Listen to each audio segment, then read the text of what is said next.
오늘도 귀하고 복된 주일 이 저녁 하나님께 귀하고 복된 예배 드리러 나오신 우리 귀한 성도님들을 우리 하나님께서 놀라운 은혜와 은총으로 더하시고 함께하여 주시기를 예수님의 이름으로 축복합니다. 간장게장 좋아하세요? 네, 저도 참 좋아합니다. 사주시란 말씀은 아니에요. 네, 제가 그 간장게장을 몇 년 동안 먹지 못했던 때가 있었습니다. 없어서 못 먹은 것이 아니라요, 먹지 않았습니다. 보기도 싫게 되었던 적이 있어요. 왜냐하면요, 저의 첫 자동차 사고가 이 간장게장 때문에 일어났기 때문입니다. 물론 사실 제가 운전에 미숙했기 때문이지만요, 처갓집을 방문했을 때 시간이 되어서 이제 집으로 돌아가야 되잖아요. 장모님께서 맛있는 음식들 바리바리 싸주셨습니다. 물론 뭐 제가 예뻐서 싸주신 것은 아니겠죠. 장모님의 따님이 예뻐서 아마 싸주셨겠지만 바리바리 한가득 싸주셨습니다. 그렇게 다 싣고 차를 몰고 집으로 가는 도중에 집사람에게 전화가 왔어요. 장모님이었습니다. 따라라라랑. 왜 전화를 하셨냐면요, 간장게장을 놓고 갔기 때문이죠. 저는 그냥 가고 싶었어요. 그냥 집에 가버리고 싶었지만 간장게장을 좋아하기도 했고 장모님께서 애써 만들어주신 간장게장이었기 때문에 저는 다시 되돌아가기로 했습니다. 살을 돌려서 휙 가려고 하는 순간 쾅! 저의 차의 좌측 앞바퀴가 뒤에서 오고 있는 승합차에 받쳤습니다. 다행히 받은 차나 받친 저희나 큰 부상 없이 상호 합의하에 이렇게 서로 이제 돌아가기로 하고 그렇게 운전을 다시 하려고 하는 순간이었습니다. 차가 앞으로 가지 않고 옆으로 가는 거예요. 차가 옆으로 가는 겁니다. 바퀴의 압축이 휘어져서 앞으로 안 가고 옆으로 가더라고요. 결국 그 차는 서비스 센터에 맡기고 그때부터 저와 저희 집사람과 저희 큰애와 뱃속에 있던 저희 둘째의 고난의 행군이 시작이 되었습니다. 집으로부터, 장모님 댁에서 집으로부터가 거리가 꽤 있었기 때문에 두 살 박이 그 막내 첫째를 제가 이렇게 안고 집사람은 배가 이렇게 불러가고 싸주신 것 중에 일부는 상하는 것이 있기 때문에 손에 들고 몇 번 차를 바꾸고 바꿔 타고 집으로 돌아갔습니다. 고생해서 집으로 돌아갔을 뿐만이 아니라 저에게 남겨진 과제가 하나 더 남았었죠. 무엇입니까? 고장난 차를, 수리된 차를 가질러 다시 그 길을 돌아가야 했습니다. 엄청난 고생을 했어요. 이쯤 되니까 자동차가 싫어지는 것이 아니라 장모님이 싫어지는 것이 아니라 간장게장이 싫어지더라고요. 물론 요즘은 잘 먹습니다. 없어서 못 먹죠. 이런 것들을 사람들은 금기라고 부르고 때로는 이와 같은 표현을 징크스라고 표현을 합니다. 금기라는 말은 보통 하지 말아야 할 일, 바로 그와 같은 의미를 가지고 있지만 우리는 이 금기라는 것을 두 가지 의미로도 살펴볼 수가 있어요. 꼭 해야 하는 일이나 꼭 하지 말아야 하는 일, 그렇게 두 가지로 생각해 볼 수가 있습니다. 그렇게 생각해 본다라고 한다면 우리에게는 수많은 금기라고 하는 것들이 있습니다. 퀴즈입니다. 시험 볼 때 먹으면 안 되는 음식은 무엇일까요? 이 답변에 따라서 신세대인지 아닌지가 결정이 됩니다. 무엇일까요? 네? 바나나. 그렇죠. 바나나가 약간 신세대 답이라고 할 수 있죠. 원래 제가 원했던 답은 무엇이었을까요? 미역국. 미역국이나 바나나 먹으면 안 될까요?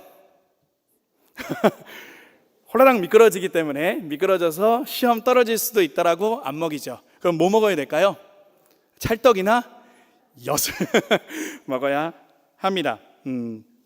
일종의 금기라고 할 수 있죠.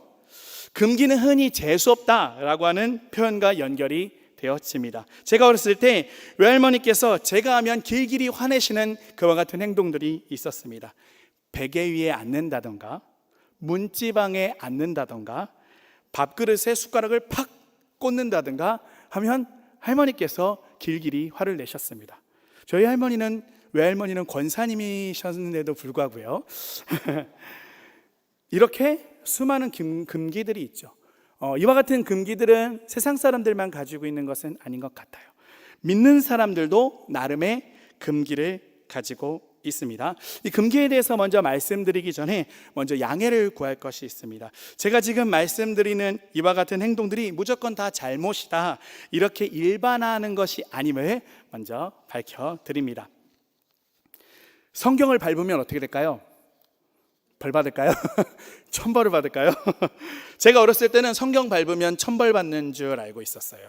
1801년에 조선 마렵에 박해가 있었죠. 천주교인들을 박해하는 그런 박해에서 천주교인들을 색출하는, 아마 드라마에서 한두 번쯤 보셨을 텐데 어떻게 색출을 해냅니까? 성경책이나 십자가를 놓고 저작거리에 놓고 어떻게 하고 가게 만들죠? 밟고 지나가게 만들잖아요. 그와 같은 금기의 부분으로 생각해 볼 수가 있죠. 또한 어떤 금기가 있을 수 있습니까? 사고가 안 나기를 바라는 마음에 자동차에 부착하는 십자가, 성경책을 비치하는 것. 오해하시면 안 됩니다. 나의 차에 성경책이란다. 그 십자가가 붙여 있는데 성경책을 비치해 놨는데 이것을 지금 뭐라고 하는가? 그게 아니죠. 무슨 의미로 그것을 부착하고 비치하는 것입니까? 사고가 안 나기를 바라는 마음에, 마치 그것을 무엇처럼 사용하는 것입니까? 부적처럼 사용하는 것이죠. 이런 모습을 보면 마치 이와 같은 것으로 거룩함을 보장받을 수 있다라고 생각하는 것 같습니다. 아플 때는 또 어떻습니까? 아플 때 병원 가면 믿음이 대답 잘 하셔야 되죠. 큰일 납니다. 아플 때 병원 가면 믿음이 약한 것이죠? 아니죠. 그냥 기도에서 나오면 믿음이 좋은 것입니까? 이와 같은 생각을 불과 제가 청년 때 했었더랬습니다. 그것을 제가 무엇이라고 믿고 있었냐면요, 거룩이라고 믿고 있었다라는 것입니다. 무엇인가를 하고 안 하고에 의해서 바로 거룩이 결정된다라고, 그와 같이 거룩에 대하여 생각했던 때가 있었습니다. 사랑하는 성도님들, 거룩하다라는 것은 무엇일까요? 거룩하다라는 뜻은 국어사전에는 성스럽고 위대하다라는 의미를 가지고 있습니다. 그러나 비단 이 거룩은 국어사전에 정의되어져 있는 낱말에 불과한 것이 아니죠. 이 거룩은 누구의 속성입니까? 바로 우리 하나님의 속성입니다. 하나님께서는 거룩한 분이신 줄 믿습니다. 그리고 그 거룩은 하나님의 속성일 뿐만이 아니라 무엇일까요? 바로 하나님의 요구이십니다. 레위기 11장에 보시면요, 내가 거룩하니 너희도 거룩할지어다. 아멘. 하나님께서는, 거룩하신 하나님께서는 우리에게 거룩을 요구하셨습니다. 그래서 하나님의 형상을 닮은 우리들은 하나님께서 요구하시는 그 거룩의 명령을 따라야 하는 것이죠. 사랑하는 성도 여러분, 그 거룩을 소망하시기를 바랍니다. 그러면요, 무엇이 거룩이고 어떻게 해야 거룩하게 되어질 수 있을까요? 오늘 말씀은 에베소 교회에 있는 거짓 교사들에 대한 가르침입니다. 이 이전의 말씀, 우리가 읽었던 이전의 말씀인 디모데전서 3장 15절 이하의 말씀에서 하나님께서는 바울을 통하여 교회가 어떤 곳인지 말씀을 하고 계세요. 바로 교회는 진리의 기둥과 터라 말씀을 하는 것이죠. 한마디로 교회는 거룩한 곳이고, 교회는 진리의 터 위에 세워진 바로 진리를 수호하는 역할을 감당하는 곳임을 말씀을 하고 있습니다. 그런데 오늘 이 말씀을 왜 썼을까요? 바울 서신서 그냥 쓰지 않는다라고 말씀을 드렸죠. 문제가 있었기 때문에 바로 편지를 썼다라는 것입니다. 그렇게 진리를 수호하려는 교회의 역할에도 불구하고 믿음에서 떠나게 되는 사람들이 생기게 될 것임을, 그리고 실제로도 에베소 교회에 그와 같은 믿음을 떠나고 바로 거룩을 빙자한 자들이 생겨나게 되었음을 바로 말씀을 하고 있는 것입니다. 1절 말씀을 같이 한번 읽어볼까요? 1절 말씀입니다. 시작.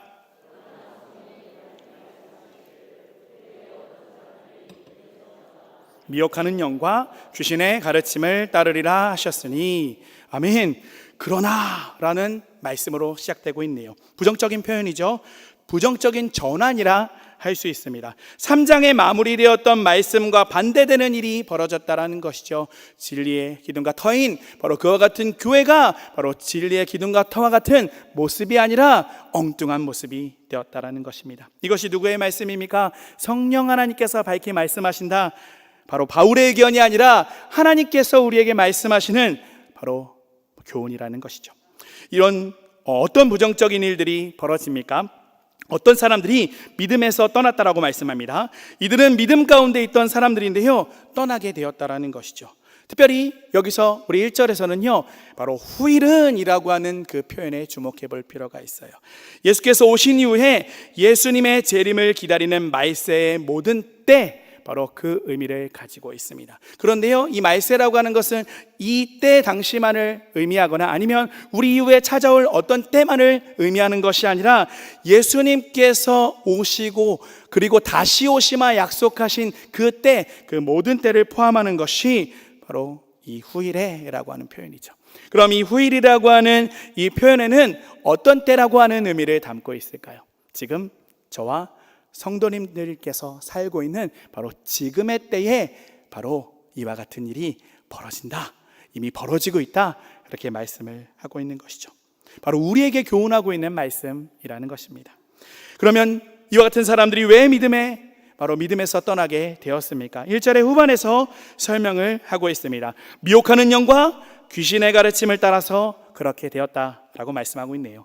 아직은 정확히 귀신의 가르침이 무엇인지 본문에서 알 수는 없을 것 같지만 대신 이것은 이와 같은 가르침을 전하는 사람들의 성향이고 또한 그와 같은 가르침을 받아 미혹된 사람들의 모습임을 우리는 잘 알 수가 있죠. 그리고 그것을 2절 말씀이 설명을 하고 있네요.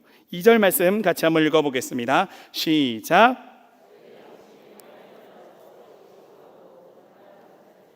아멘. 먼저 자기 양심이 화인을 맞았다 말씀을 하고 있습니다. 화인은 무엇입니까? 불도장이죠. 이때 당시에 불도장은 언제 찍었냐면요, 가축이나 노예에게 바로 소유권에 대한 확인을 목적으로 찍던 것이 바로 화인입니다. 양심이 화인 맞았다. 불도장이 찍히면 그 부분이 어떻게 될까요? 화상을 입을 뿐만이 아니라 찍힌 그 부분이 상하고 괴사되어서 죽어버린 상태가 되는 것이죠. 양심이 화인 맞았다라고 하는 것은 양심이 죽어서 그 기능이 마비되었다, 이렇게 표현하고 있는 것이죠. 때문에 귀신의 가르침이 분명한데, 나쁜 것인 게 분명한데 바로 그것이 좋게 들리고 좋게 받아지는 모양입니다. 또한 외식하고 거짓말하는 자들이라 말씀하고 있네요. 복음에 대해 거짓말하고 있는 자들이라는 것이죠. 바로 미혹하려고 하는 정확한 의도, 분명한 의도 바로 가지고 있다라는 표현입니다. 이 표현은 어떤 의미를 가지고 있습니까? 의도적인 가식에 대해 말씀하고 있는 것이죠. 의도적인 가식에 대해 말씀을 하고 있는 것이죠. 가식과 거짓, 누구의 도구입니까? 바로 누구입니까? 바로 사단마귀의 바로 도구가 되어졌다 말씀을 하는 것입니다. 이들의 가르침은 그럴듯하고 좋은 것처럼 보여집니다. 그러나 이들의 가르침은 자기 제자를 만들려는 의도를 가지고 있고, 아울러서 사단의 권속들을 만들려고 하는 의도를 가지고 있는 모습이라는 것이죠. 이 말씀은 구체적으로 3절 말씀을 통하여서 또한 설명이 되었습니다. 어떤 의식과 어떤 거짓말일까요? 3절 말씀을 같이 한번 읽어보겠습니다. 시작. 혼인을 금하고 어떤 음식물은 먹지 말라고 할 터이나 음식물은 하나님이 지으신 바니 믿는 자들과 진리를 아는 자들이 감사함으로 받을 것이니라. 아멘. 특별히 혼인을 금하고 어떤 음식물을 먹지 말라, 그렇게 바로 행동하는 사람들에 대해 설명을 하고 있죠. 하나님이 정하신 혼인, 그리고 하나님께서 허락하신 음식에 대하여 바로 거부하게 만든다라는 것입니다. 혼인과 음식은 무엇입니까? 욕구죠. 당시에나 그 이후에도, 그리고 지금에 있는 꽤 많은 사람들도 이와 같은 것들이 바로 경건에 방해를 주는 것들이라고 생각을 하였습니다. 이러한 모습은 유대교의 한 분파인 바로 쿰남 에세네파에서도 나타나고요, 그때 당시에 그리스 철학의 영향을 받은 영지주의자들을 통하여서도 나타나는 모습인 거죠. 바로 이와 같은 영향, 바로 복음이 바로 이와 같이 변질이 되고 있는 모습을 보여주고 있는 것입니다. 일견 이런 금욕적인 모습은 어떻게 느껴지십니까? 나는 금식을 해요. 나는 이것도 안 해요. 난 저것도 안 해요.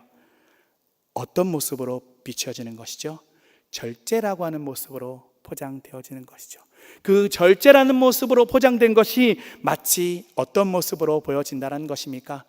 거룩해 보인다는 것입니다. 그런데 이것이, 이 극단적 금욕주의가 바로 미혹하는 영과 귀신의 가르침을 따라 양심의 기능이 마비된 사단의 도구가 되어진 그와 같은 의도된 악함임을 바로 설명을 하고 있는 것입니다. 그런데 이와 같은 것들이 왜 잘못된 것인지 3절 말씀이 설명을 하고 있어요. 이들의 특징을 자세히 한번 살펴보시기 바랍니다. 혼인을 금한다라고 말씀해요. 어떤 음식물을 먹지 말라라고 말씀을 합니다. 누가 주신 건데요?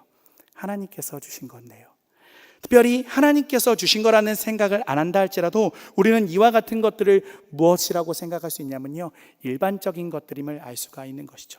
이들의 특징은 무엇입니까? 일반적인 것들을 금지합니다. 이상한 사람들의 특징은 이상한 금기를 만드는 사람들이라는 것이죠. 이것이 바로 거짓말하는 자들의 특징이자 귀신에게 영향을 받은 자들의 특징입니다. 일반적인 것들을 금지합니다. 그런데 이러한 일반적인 것들, 제가 설명드렸던 대로 그것은 누구로부터 말미암은 것입니까? 4절 말씀의 서두를 제가 읽어드릴게요. 하나님께서 지으신 모든 것이 선하매. 아멘. 하나님께서 지으신 모든 것이 선하매. 아멘. 무엇입니까? 하나님께서 지으신 것입니다. 오늘 3절의 말씀은 음식과 혼인에 대한 말씀으로 시작해서 음식으로 진행이 되어지죠. 음식은 하나님께서 지으신 것이라 말씀합니다. 하나님께서 지으신 것을 금하는 금기는 바로 믿는 사람들의 금기가 아니고 바로 믿음의 행위가 아님을 말씀을 하고 있는 것입니다. 하나님의 것이 아니면 누구의 것일까요? 귀신의 것이다. 귀신의 것이다 말씀을 하고 있는 것이죠. 오늘 말씀은 이상한 금기를 가지는 귀신 들리고 거짓말하는 자들의 특징을 말씀하면서 그들을 믿는 자들과 진리를 아는 자들의 모습과 비교하고 있습니다. 믿는 자들, 진리를 아는 자들은 하나님께서 지으신 것을 무엇으로 받는다라고 말씀합니까? 감사함으로 받는다라고 말씀을 합니다. 이상한 금기를 가지는 귀신 들리고 거짓말하는 자들의 특징과 전혀 다르다는 것이죠. 4절에서 그 이유에 대해 설명을 하고 있죠. 왜 감사함으로 받을 것인가? 4절 말씀을 같이 한번 읽어볼까요? 시작.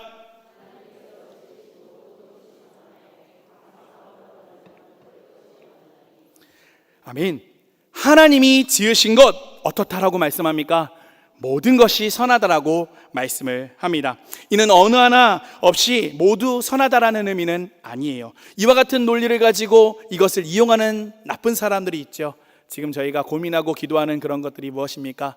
차별금지법이라고 하는 것을 통하여서 동성애를 합법으로 하려고 하는 자들. 성경에서도 하나님께서 지은 것이 모두 선하다라고 했는데 동성애자 누가 지었어? 헷갈리게 되는 거죠. 하나님께서 지으셨기 때문에, 하나님의 뜻 안에 있기 때문에 그것도 옳은 것이 아니냐? 이것은 억측이고 바로 오해라는 것이죠.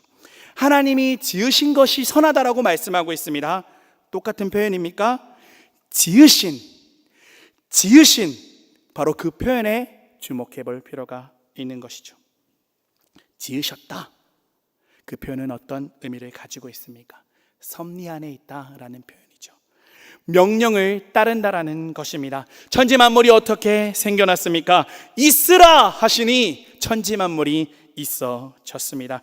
사람을 흙으로 빚으셨지만 하나님의 형상을 따라 하나님의 모양대로 지으셨습니다. 어떤 의미입니까? 바로 창조의 섭리 안에 사람이 있음을, 사람이 분명히 있음을 말씀하고 있는 것이죠. 이 지으신이라고 하는 표현 안에는 하나님의 섭리를 거절하고 벗어난 것에 대한 배제에 대하여 말씀을 하고 있는 것입니다.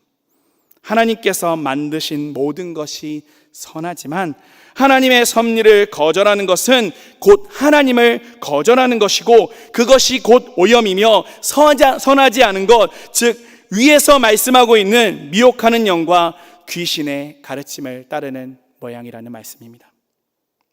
하나님이 만드셨다라고 앞뒤 잴 거 없이 다 선하다 할 수 없는 것이죠.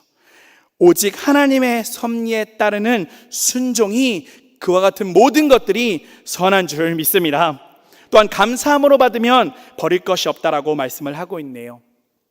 이는 하나님께서 지으신 모든 것, 그리고 허락하신 모든 것에 대한 감사에 대해 말씀을 하고 있는 것입니다.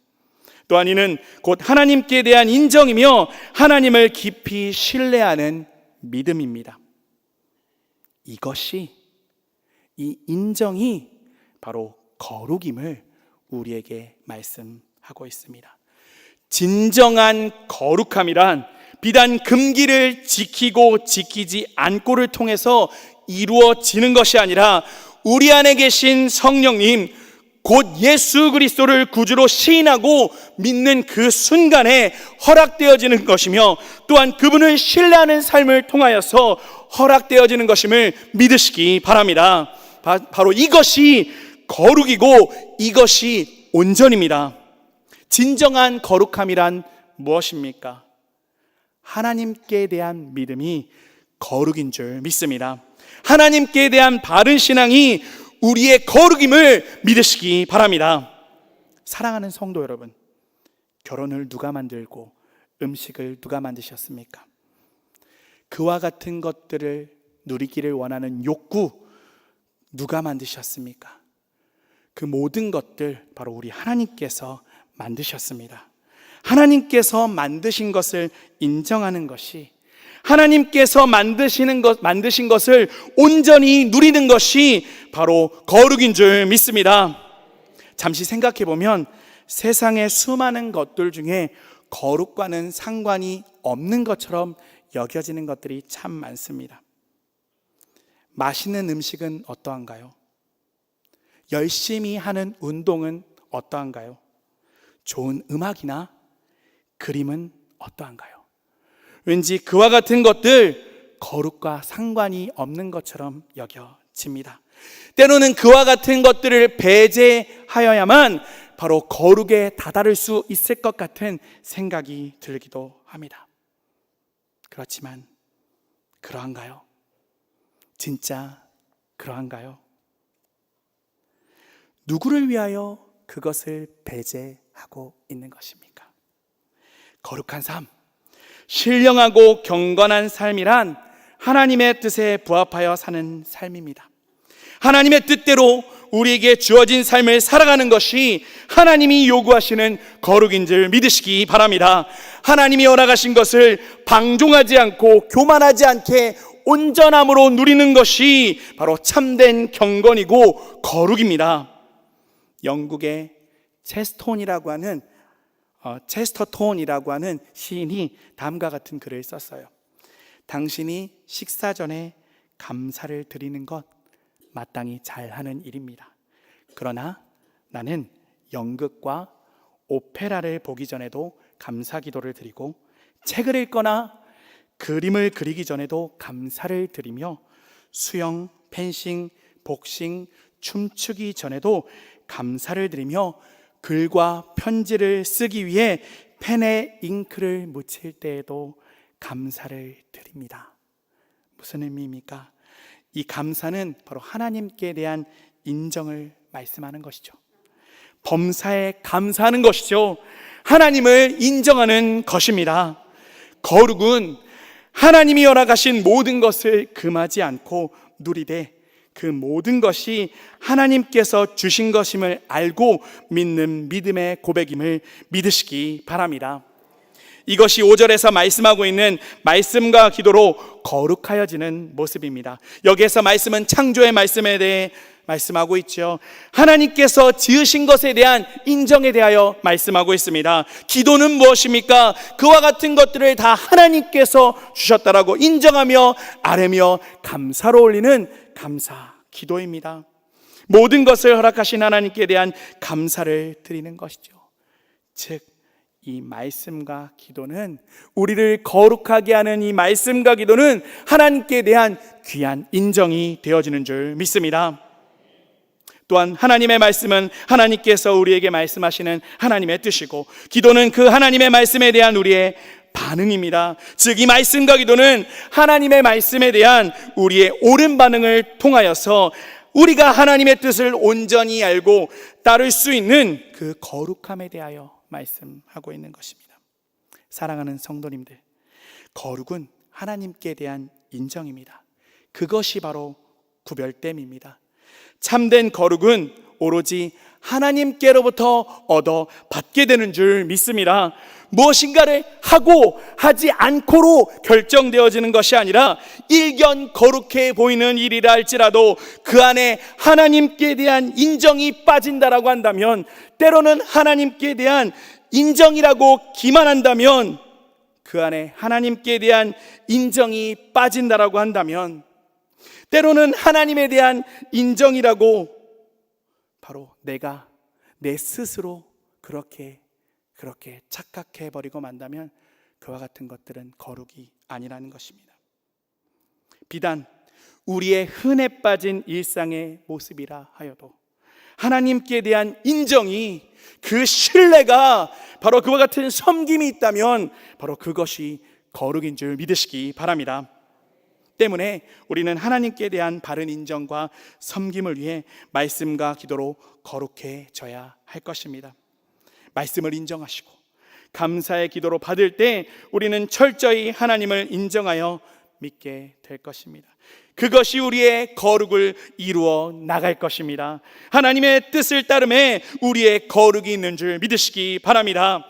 우리의 삶이 하물며 그것이 흔해 빠진 일상의 모습이라 하여도 그것을 통하여 하나님께 대한 경배가 되어진다면 그것이 하나님께서 기뻐 받으시는 거룩입니다.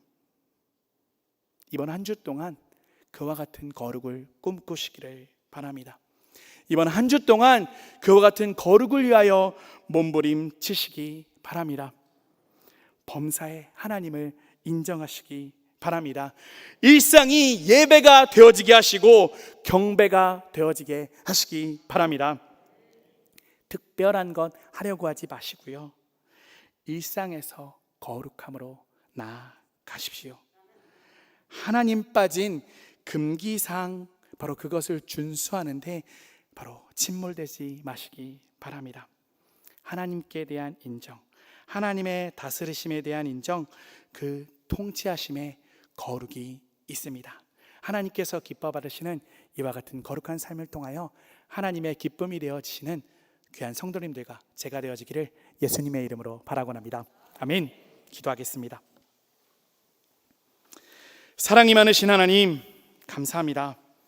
하나님께서 거룩하시니 우리에게 거룩하라고 말씀하신 그 하나님의 말씀을 따라 우리가 거룩한 사람으로 살기를 원합니다. 다만 어떤 일을 하고 안 하고의 문제로 우리의 거룩함이 결정되는 것이 아니라 오직 허락하여 주신 구원의 은혜와 하나님의 뜻을 따름을 통해, 하나님을 인정함을 통해 우리가 거룩하여지겠사오니 오직 하나님의 뜻을 좇아 살아갈 수 있는 우리 모두가 되게 하여 주시옵소서. 말씀을 인정하며 그리고 그 말씀을 감사함으로 받는 하나님의 기쁨이 되게 하여 주시옵소서. 우리의 일상이 경배가 되어지고 예배가 되어지게 하여 주시옵소서. 그래서 우리의 삶이 주 안에서 복 있게 하여 주시옵소서. 감사드리며 사랑이 많으신 예수님의 이름으로 기도드립니다. 아멘.